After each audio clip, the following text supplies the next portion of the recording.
who am I seeking that from? Why am I seeking that from the world when maybe it's really within myself? And failures make us learn. Failures make you stronger. Pain makes you stronger.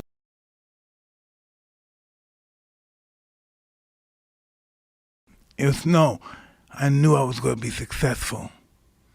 I knew everything was going to go right. I knew it. It was in my blood. I was only a kid, but I said, I want to be like that guy. And it just started working. And it's such an amazing... Not even 3 or 4 months after I saw Ali, just boom, boom, boom, boom, boom, I met him. I'm in one place, I had a fight, try to stab a guy I did with a pencil or something. I go from there and I go over to this bad place called Elmwood, this cottage. That's where Bobby Stu is, because he's a fighter. That is my mojo these days. Everything is happening for me, not to me.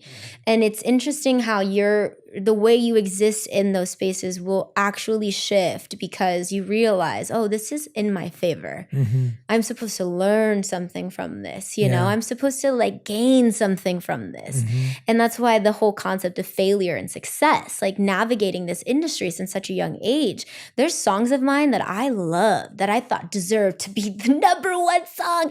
And they're probably like the lowest streaming, whatever, you know? But it's like what it means to me is a win. Like that is a success to me. That's not a failure. It's why it's so important to have a purpose when you do things, to have a clear vision when you do things, because then you don't have to look at it kind of like I have to be really disciplined to do that, or I have to make certain sacrifices to do that, because then it just drags you into that direction and you just do the work. You know, so that's what I think is always that. But clearly there were sacrifices. Like, let me just give you one example. Yeah, please. What do you think it's like when you go and you run for governor and you promise the people that you are going to be my #1 priority?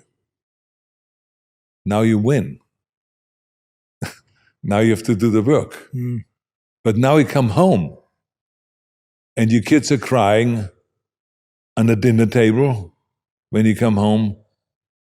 And Daddy, you didn't come to my recital on Monday. Daddy, you didn't come to my football practice on Tuesday. Daddy, you promised me that you come into the school and you take me to school. You didn't this week. So that is devastating when the kids are crying and complaining and you say to yourself, you know, I promised the people that they're #1, but I also promised my family. I promised my wife when we had the first child that they're going to be #1. So that's a dilemma. Now you're in a dilemma, and now you have to make certain sacrifices. And I had to make certain sacrifices when it comes to spending time with my family, where my wife had to pick up the slacks. Because there's a lot of times where I'm like, man, like things could have gone one or another way, and we kept choosing, you know, family. And we got to a point where like choosing family, this ride or die mentality of like, oh, you know, it's like, why do we have to ride or die? Why can't we just be, you know, like nobody's going to ask that question. And I was the big sister who was like, you know, parentified. So I was like, I'm their parent. And they're like, we just want you to be our big sister. We don't need you to be our mom or our dad. And I'm like, what do you mean? I have to be. It was like all those rigid roles and stuff. So taking inventory was super helpful for me. Gave me so much perspective. And then recently I started doing like parts work, which we're talking about all the parts, you know, like, oh, there's a part of me that's still a child. I'm still freaking afraid of the dark. The amount of times I travel and I'm alone in my hotel room and I'm like, I'm going to sleep with the TV on just so it feels like somebody's here because it's a little scary in here. Yeah. That's a part of me, you know, that's a part of me that's still trying to figure things out. It still feels a little lonely. That still feels a little lost. There's the boss part of me that feels super empowered and feels like such a visionary over the career that I've built for myself and excited to like continue to attack these like parts of the industry that quite literally need to just be broken down, you know? So more of me can get in there. When I say more of me, I mean other powerful women who have, you know, so much talent and so much just to offer in these spaces. Yeah, it's beautiful. I love the parts badly, but who am I seeking that from? Why am I seeking that from the world when maybe it's really within myself? And so that daily practice for me is still very new, but it's doing things differently. Willing to what's that saying? You got to be willing to do something you've never done in order to get the result you've never had, right? And so if I want to be the healthiest version of myself, I have to be willing to look at my daily routines, the mental routines that I have, the spiritual routines that I have, the physical routines that I have, and really just be honest with myself. And am I setting myself up for success? You know, and there's been hard times. Like people very close to me would be like, B, we had this conversation. There was a fellow by the name of Kurt Manul, who was Mr. Austria. Now you have to imagine when you're like 14 years old, like I was, and 15, and Mr. Austria was like, oh, it's a big star. Yeah. He came out to that lake where I grew up. It was like a lake where there was on weekends like 3,000-4,000 people around that lake, lying in the grass and on blankets and then swimming in that lake. And it was kind of a muddy kind of a lake. And he came out there and he looked like God. He was very good friends with the swimming coach, the guy that kind of took care of everything there at the lake. And they were working out. And they were inviting me to work out with them. So to me, that was kind of the first experience where someone kind of dragged me in and inspired me. And I said, oh my God, can you imagine looking like that? And he, if he wanted it or not, happened to be very good. Because he said to me, he says, well, Arnold, in 5 years, you could look like me. And I was visualizing right away, oh my God, can you believe that if I could look like that and I'm Mr. Austria? You know, so that was like major. And I just felt like this is almost kind of my new dad. Yeah. He was 32 years old and he became kind of like a mentor. He invited me then, first of all, I realized that they invited always these athletes out to the lake, shot putters and javelin throwers and weightlifters and boxers, bodybuilders. I mean, all kinds of athletes. They all would work out together and have a good time. And we kids were kind of like hanging out with them. Yeah. And every so often we would work out with them.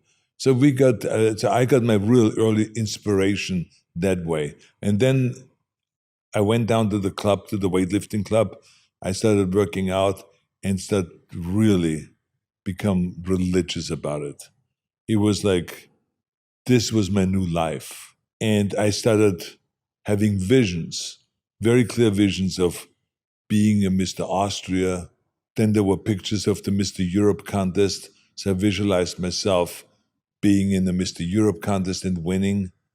And then I saw pictures of Reg Park, which is a British bodybuilder who then subsequently, later on, moved to South Africa, married a South African woman by the name of Marianne, and they created a family in South Africa.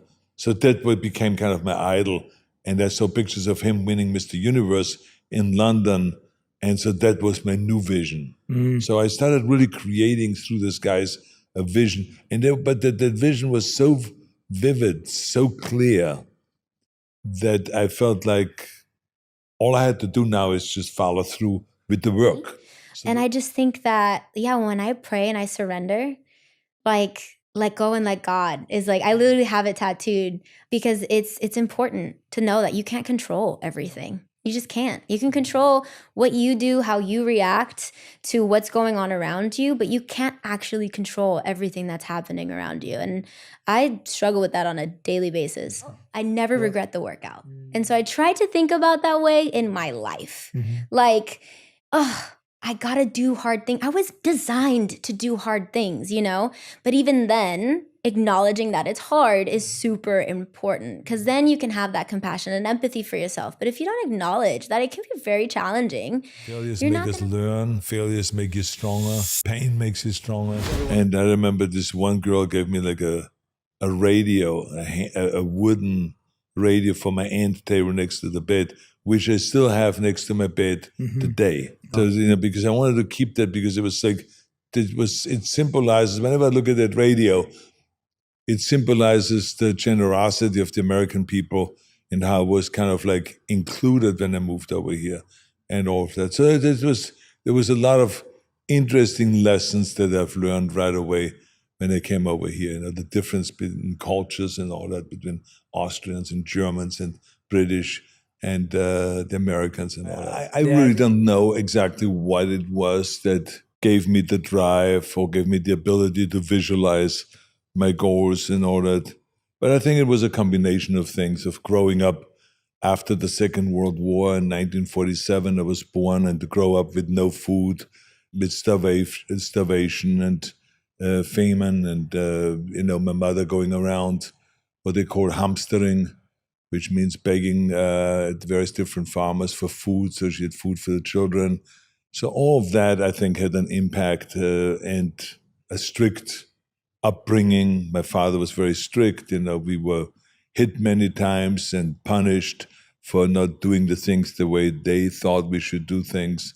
We had to earn breakfast, like you said. We had to do push-ups and sit-ups and compete, knee bends and all this stuff, running around the house in order to be allowed to have breakfast.